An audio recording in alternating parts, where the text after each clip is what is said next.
বড় বউ, পশ্চিম আকাশে দেখছি ঘন কালো মেঘ জমেছে। তুমি এখনই গিয়ে গরুগুলোকে নিয়ে আসো। হ্যাঁ হ্যাঁ, এখনই যাচ্ছি। কিন্তু মাংসটা তো এখনো হয়নি, একটু তো বাকি আছে। রান্না এখনো হয়নি? আচ্ছা তুমি যাও, আমি এগুলো করছি। বলছি, মাংসে আদা রসুন পেঁয়াজ মশলা সব দেওয়া হয়ে গেছে। তুমি শুধু মরিচের গুঁড়োটা ভালো করে দিয়ে মাংসটাকে কষিয়ে নাও। আচ্ছা ঠিক আছে। যাক, রান্না শেষ এবার। একটু খেয়ে দেখি নুন ঝাল সব ঠিক আছে কিনা।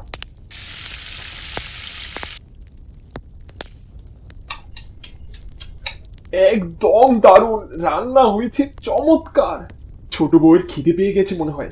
আমি গিয়ে চট করে গোসলটা সেরে নিই, তারপরে দুজনে বসে মজা করে খাবো।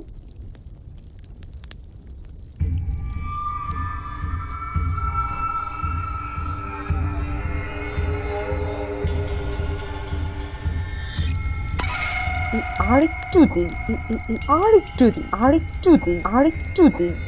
এবার বুঝবে মজা। আহা, কি দেখতে হয়েছে না মাংসটা! খেতেও মনে হয় বেশ ভালো হবে। ও ছোট বউ, কোথায় গেলে তুমি? তাড়াতাড়ি এসো। এই তো, আমার পাশে বসো, আজ একসাথে খাবো তো। না না, তুমি খাও, আমি পরে খাবো। পরে কেন? আমার সাথেই বসে পড়ো না। না গো, তুমি খাও, আমি পরে খেয়ে নিব। আচ্ছা ঠিক আছে, তাহলে তুমি অন্তত এক মুঠো নাও। পরে খাবো তো বলছি। তোমাকে এক ডাল খেতেই হবে, না বললে চলবে না।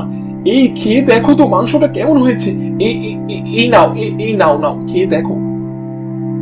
ও বাবারে, মুখ ঝালে পুড়ে গেল তো। ঝাল মাংসটা, ও মা! কি বলছো? মাংস প্রচন্ড ঝাল? কিন্তু কিভাবে? কি করে আবার হিংসে? আরে তুমি যে আমার জন্য দামি শাড়ি কিনে এনেছো না, তাই ইচ্ছে করে বড়বাবু মাংসে ঝাল দিয়েছে। কি যা তা বলছো? মাংসের ঝাল তো আমি দিয়েছি, আর আমি টেস্টও করে দেখেছিলাম, সবই তো ঠিক ছিল। তাহলে ঝালটা কিভাবে হলো? আর বড় বউ তো এইমাত্র ঘরে এলো, ও ঝাল দেবে কি করে? তার মানে তুমি এসব করেছো? না মানে? ছি ছি ছি ছি ছি ছি, ছোট বউ, তোমার কাছ থেকে আমি এগুলো আশা করিনি।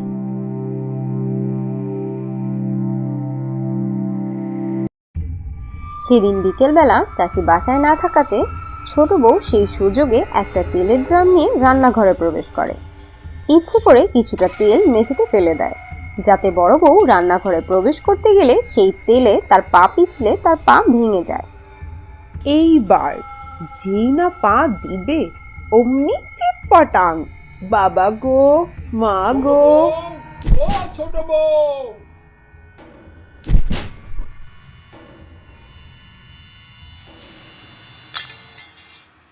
ও মা গো, বাবা গো, আমার সব দাঁত ভেঙে গেল।